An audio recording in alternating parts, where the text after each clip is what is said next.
चार धाम की मार्चिंग करके आ गए और मन को भगवान में लगाए नहीं।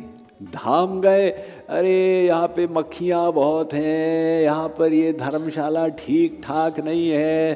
क्या लाभ हुआ जाने का? इसके बजाय तो यहीं बैठकर चिंतन कर लो। बहिरंग क्रिया भी आवश्यक होती। Something is better than nothing. अनन्य भक्ति की शर्त है सब आश्रयों का त्याग, भीतर से ये विश्वास हो, भगवान की कृपा का विश्वास। अब यही तो समस्या द्रौपदी की थी। शीस नवहि सुर गुरु द्विज देखी, प्रीति सहित करी विनय विशेषी। शीस नवहि सुर गुरु द्विज देखी, प्रीति सहित करी विनय विशेषी। करलित करहि राम पद पूजा, राम भरोस हृदय नहीं दूजा। करहित करहि राम पद पूजा, राम भरोस हृदय नहीं दूजा।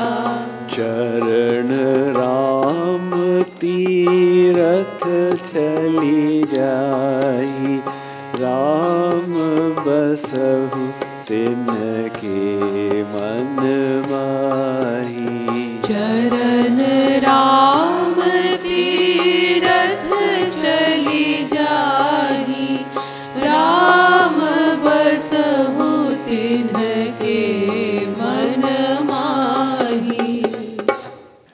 वाल्मीकि जी महाराज अब कर्म इंद्रियों का कह रहे हैं। जो आपके ऐसे भक्त हो जो कर्म इंद्रियों को आपकी सेवा में लगाते हैं, सिर से प्रणाम करते हैं, हाथों से पूजा करते हैं और अपने चरणों से तीर्थ पर जाते हैं। अम्बरीश महाराज, उनका आख्यान भागवत में प्रसिद्ध है। वे सब कर्मेंद्रियां ज्ञानेंद्रियों को भगवान की सेवा में लगाती। अपने नेत्रों से मंदिर में जाके दर्शन करते थे, हाथों से पूजा करते थे, मुख से प्रसाद ग्रहण करते थे। इस प्रकार से सब कर्मेंद्रियों को लगाकर और ज्ञानेंद्रियों को, मन को पावन करती है। इसमें बहिरंग क्रिया भी आवश्यक होती। Something is better than nothing. एक व्यक्ति वो कुछ भी नहीं करता, दूसरा कम से कम फिजिकल ड्रिल कर देता है, जय जगदीश हरे। लेकिन वो करते करते फिर पॉइंट बनता है कि कनेक्शन जोड़ना चाहिए अंदर से। जैसे आपके पास बढ़िया मोबाइल हो और उसमें आपने कीमती कीमती ऐप डाउनलोड कर लिए हो, लेकिन सेलुलर कनेक्शन काम नहीं करता हो, तो आपको मोबाइल और उसके ऐप किसी काम के नहीं। मेन चीज तो कनेक्शन है। वो कनेक्शन भगवान के प्रति प्रीति से यानी प्रेम से जुड़ता।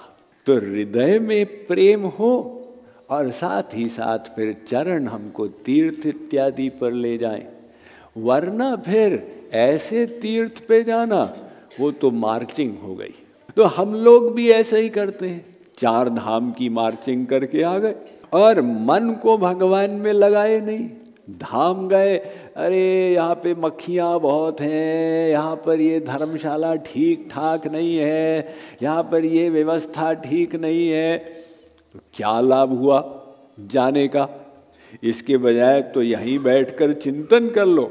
महाराज जी ने कहा, चारों धाम काहे करे गोविंद राधे, तेरा हरि तेरे ओर बैठा है बता दे। तुम धामों की मार्चिंग कर रहे हो और वही भगवान जो धाम में है वही तुम्हारे अंदर भी बैठे हुए हैं।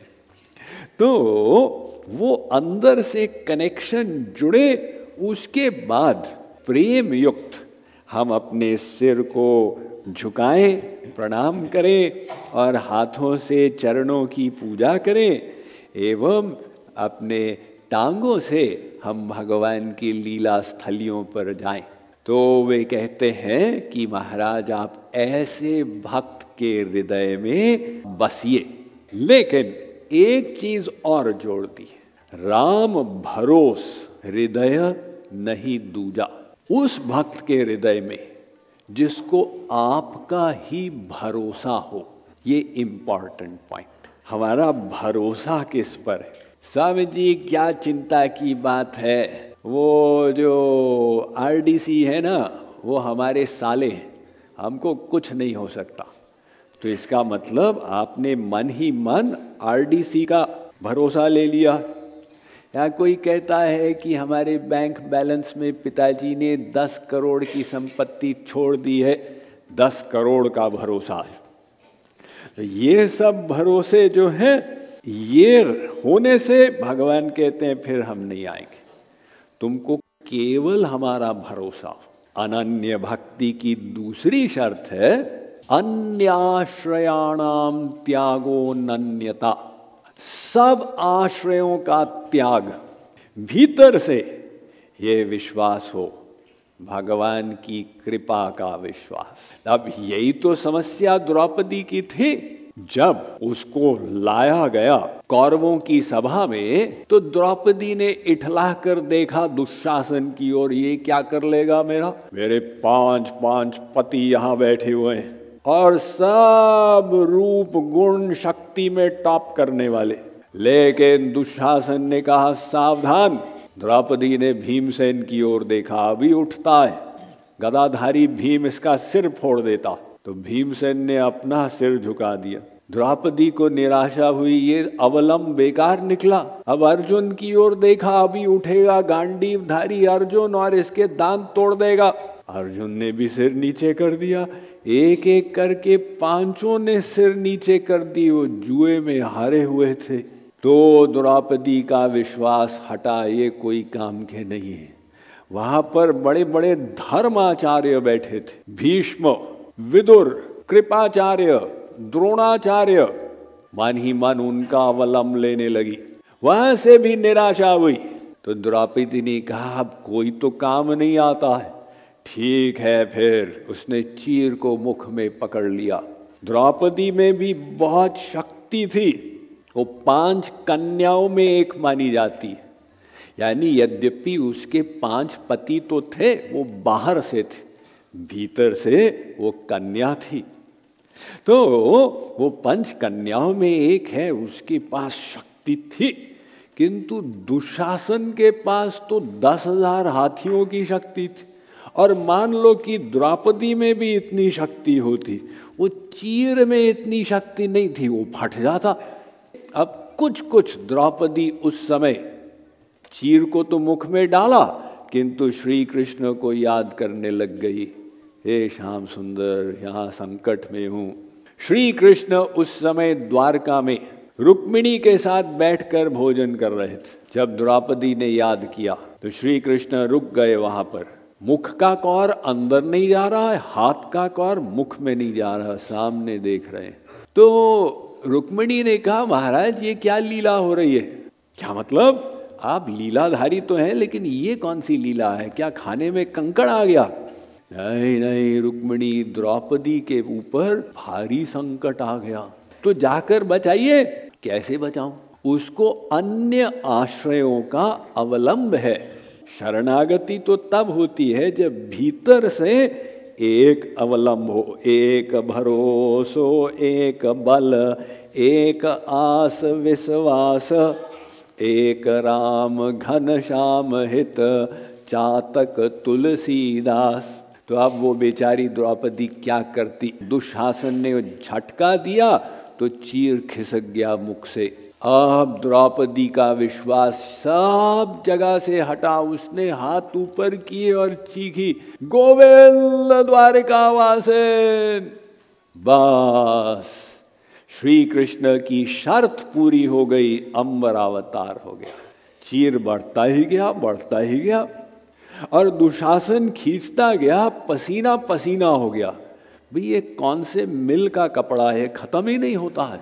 वहां पर गिर गया बेहोश होकर, लेकिन चीर हरण नहीं कर पाया। तो ये जो द्रौपदी ने शरणागति की, ऐसी शरणागति आप चाहे प्रवचन सुनते सुनते कर लें, आपकी भगवत प्राप्ति हो जाएगी, भगवान हृदय में आके बैठ जाएंगे।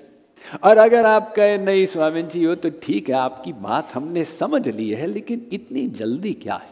नहीं स्वामी जी, इस जन्म में तो हमको डाउट है, पता नहीं भगवान कृपा करेगा नहीं करेगा, अगले जन्म में हम भक्ति कर लेंगे। अरे बाबा, आप 1000 जन्म के बाद भक्ति करना, लेकिन ये याद रखना कि जब ऐसा हम सब अवलंबों को अपने हृदय से निकालेंगे, तभी जाकर हम अन्याश्रय त्याग की शर्त को पूरा करेंगे। वो अन्याश्रय त्याग अंगद ने किया। जब राम जी की सेना लंका पहुंच गई तो सुबह सुबह राम ने पूछा अब क्या किया जाए। जाम्बवंत ने कहा महाराज आप रावण को एक चांस जरूर दे दें। राम ने अंगद को कहा कि जाओ एक संधि करने का, उसे कुछ समझाने का प्रयास करो। अब अंगद लंका नगरी में प्रवेश किया। वो राक्षस लोग एक वानर को पहले देख चुके थे, हनुमान, जो पूरी नगरी को जला के चला गया था। अब दूसरा आ गया तो कुछ लोग तो मैसेज करने लगे व्हाट्सएप से, वो फिर से आ गया। तो सब रास्ता दे रहे हैं, नहीं नहीं उधर उधर उधर। अंगद बीच में जा रहा है। वो समझ रहा है ये सम्मान मेरा नहीं हो रहा है, ये पवन पुत्र हनुमान का हो रहा है। जैसे दरबार में आया, जितने दरबारी थे सब खड़े हो गए। यद्यपि रावण के सभा में ये नियम था कि ब्रह्मा भी आएंगे, कोई यहाँ पर खड़ा नहीं होगा, किसी का सम्मान नहीं होगा, लेकिन अंगद आया तो ऑटोमेटिकली सब खड़े हो गए। रावण ने कहा तुम कौन हो? अंगद ने कहा कि तुम्हारा एक दोस्त था, मैं उसका पुत्र हूं। रावण ने कहा दोस्त? मेरा कोई भी दोस्त नहीं है, किसकी बात कर रहे हो? तो अंगद ने याद दिलाया, तुमको याद होगा ना, एक बाली नाम का वानर था जो किष्किंधा के आसपास रहता था। तो याद क्यों दिलाया? क्योंकि बाली ने रावण के सिर को अपनी कांख में 6 मास के लिए रखा था। तो अंगद ने कहा याद है ना बाली? रावण ने कहा हाँ याद आ रहा है, कहाँ है वो बाली आजकल? अंगद ने कहा वो जहाँ पहुँच गया है तुम भी वहाँ पहुँचने वाले हो, अगर तुम मेरी बात को नहीं मानोगे। क्या मतलब? मतलब वो तुम मर चुका है। तो रावण ने कहा तुम कहना क्या चाहते हो? अंगद ने कहा कि तुम्हारे सिर पर काल मंडरा रहा है, तुमने गलत कार्य किया है, जगत जननी का हरण किया है, लेकिन मैं तुमको उपाय बताने आ रहा हूं। अगर सम्मति आ जाए, बुद्धि ठीक हो जाए, तो राम के चरणों में जाकर गिड़गिड़ाओ, रो, वो पतित पावन है, तुमको क्षमा कर देंगे। बस यही एक उपाय। अब रावण को ऐसी सलाह देने वाला, तो रावण ने कहा कि तुम्हारा मतलब क्या है? वो तपस्वी, मैं उसके चरणों में जाऊंगा? कौन सी विशेषता है उसमें? तुम जो बोल रहे हो कि राम ऐसा है ऐसा है, अगर इतने गुणों से युक्त है, उसके पिता ने उसको घर से क्यों निकाल दिया? जंगल में क्यों भेज दिया? राम की निंदा की रावण ने।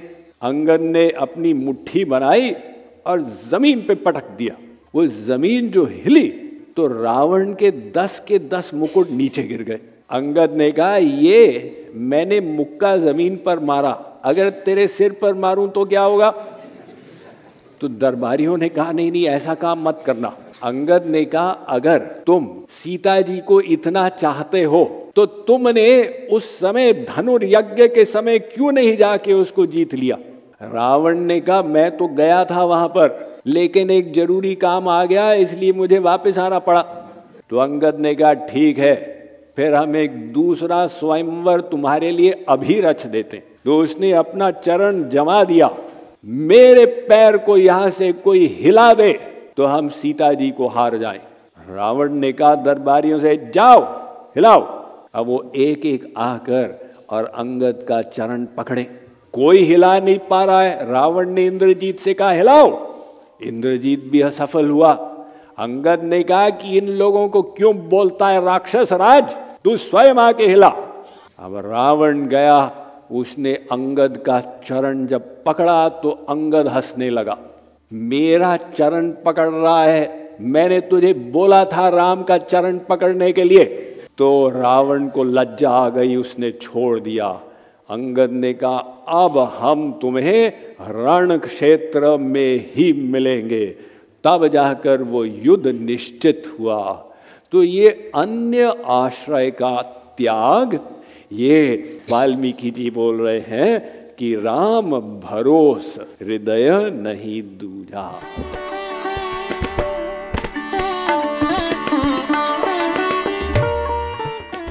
Mind management, life transformation, power of thoughts आदि प्रेरणादायक एवं आध्यात्मिक वीडियोस के लिए सब्सक्राइब करें स्वामी मुकुंदानंद हिंदी यूट्यूब चैनल को और बेल आइकन को अवश्य दबाएं ताकि आपको ये वीडियोस मिले सबसे पहले।